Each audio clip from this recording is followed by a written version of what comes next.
Hi, I thought I'd try and do another one in my car. Why not? Hey, I'm sat here. So I thought, yay.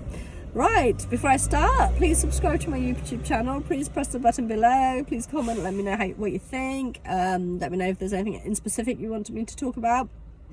What are we going to talk about today then? Let's talk about, I had some topics that I wanted to talk about and I've completely forgotten. They've gone out of my head. So we were talking about the colour of your skin just now.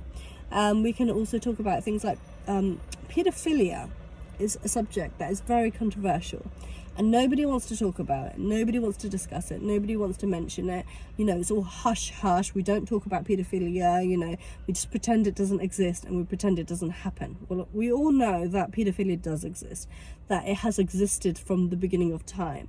At some points in history that perhaps it was acceptable, people were allowed to engage in paedophilia. It is now no longer acceptable. You do not engage in paedophilia. Certain areas of the world, perhaps it's more acceptable than other areas.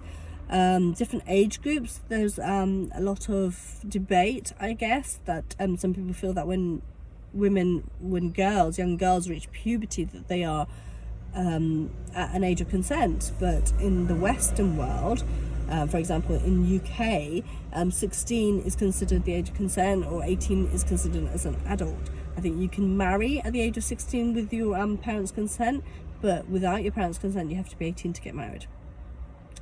Unfortunately, there is a lot of vile people in our society who think it is okay to target young children.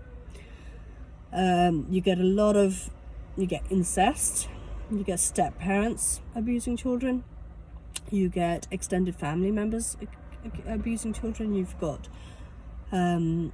friends of families, neighbors, teachers, anybody in a position where they can manipulate, where they can take advantage of children. I won't say who this is. This is someone that I know very well.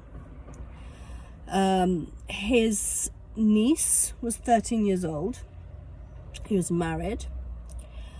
And he targeted his niece. But this particular person clearly has a penchant for young girls, because his wife was also 13 when he first targeted her. He was an adult, he was over 18, but he targeted her. She was only 13 years old, and he impregnated her. She ended up having to have an abortion. She ended up actually getting married to him at the age of 13.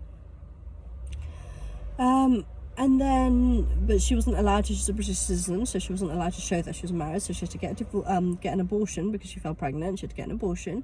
She had to wait till she was 16, go back to Bangladesh, and then officially marry him and bring him over.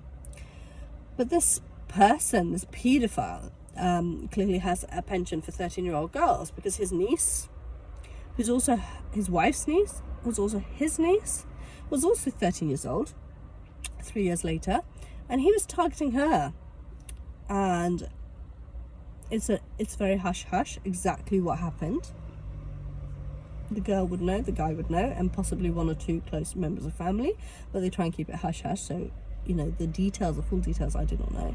But it appalls me that this person was allowed to target two 13-year-old girls in the same family. The fact that it was his niece and his wife's niece, you know, it's a double relationship there. And whether or not he sexually assaulted her, whether it was just pictures, indecent pictures, sexting, that kind of stuff. But on her wedding night, he phoned her and he blackmailed her. And he blackmailed her to send pictures, illicit pictures of herself to him. You know, when he came over to the UK, he would, at that point, he would ask for girls' numbers so that he could have sexual relationships with girls. He would pay girls for sex. He would pay call girls and prostitutes for sex. And this is a Muslim Bengali man who is living freely, who's living a nice, carefree life, you know. His cousins all seem to accept him. His cousins don't think anything bad of him, you know, for the fact that he has actually done this heinous crime. This is disgusting. This is, 13-year-old girls you're targeting. You're a paedophile. You know who you are. So if you're watching this video, and if any of my cousins are watching this video, they will know exactly who I'm talking about, because it's just disgusting. It is absolutely disgusting. It's absolutely abhorrent that you think it is okay to target 13-year-old girls, abuse them sexually, blackmail them. You should have been reported to the police. You should have been arrested by the police. You should have been charged and chucked in jail. Instead, you're roaming around. You're just disgusting. This should not happen. Paedophilia should not happen. It does happen. When it happens, our community, our society needs to accept that it's happened. And instead of victim blaming and blaming the actual victim, which is what happened in this case, she was blamed. She was treated differently. She went off the rails because she was struggling to understand all this. She was struggling to accept it and to come to terms with what had happened. As a result, she was dropping out of school. She was bunking school. She was drinking. She was getting into the bad crowds. She was, truancy, drugs. I have no idea exactly what she got into, but it was pretty bad. She got checked out of home at 17 as a result. But she was never ever given the help and the support that she needed as a victim of abuse, as a victim of a paedophile. She should have got help and support. She should have been told that, you don't need to put up with it, that, we are with you. Her family should have stood by her. Her parents, her extended family should have stood by her and helped and supported her through. Instead, they blamed her. They treated her like she was disgusting and unacceptable, that her behavior was completely unacceptable, that she was to blame for what happened.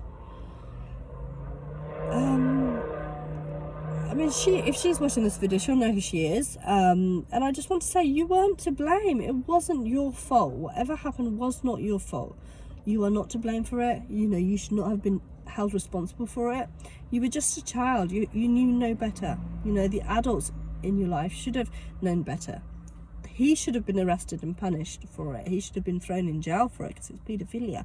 And the fact that he did it twice consecutively in one family, is absolutely disgusting and unacceptable. And someone should have done something about it.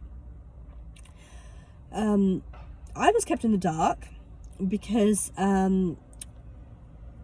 it's someone close to me, so I should have known about this, but I was kept in the dark because they felt that that I would create a scene. No, I would not have created a scene. I would have told you what needs to be done, because this kind of behavior cannot go on. If victims are blamed for this kind of behavior, if the abusers are allowed to carry on, then they just become more braver, they become stronger, they think they can get away with anything and everything, and they will continue to behave this way.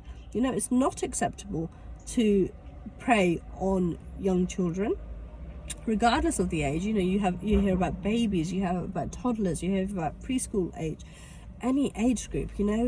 It's paedophilia. You do not do it. It's not acceptable. And to be in a Muslim family, a Muslim community, and you are doing this kind of behavior, and then your cousins and your extended family are accepting you for it and are supporting you and standing by you, instead of telling you what a despicable person you are, that is absolutely abhorrent. Why do people do this? Why is it acceptable that somebody can get away with this kind of behavior, and still be living freely in the society, within his cousins, in his extended family? It's just absolutely abhorrent to me. I don't understand how this can carry on. I'm gonna have to go because my throat is really hurting now. I might get some water.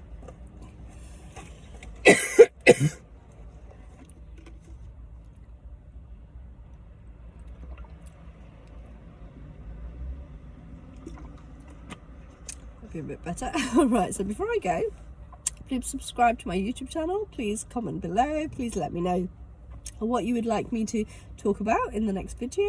I'd love to hear from you all. Please reach out to me and let me know if you need any help and support with any form of abuse, or even confidence building, self-esteem, anything like that. When you're rebuilding your life post abuse, I can help you with a lot of those issues. I have an online support group on Facebook called Phoenix Rising. Please let me know if you'd like any help and support with anything. And I'll speak to you soon. Take care. Stay safe. Bye.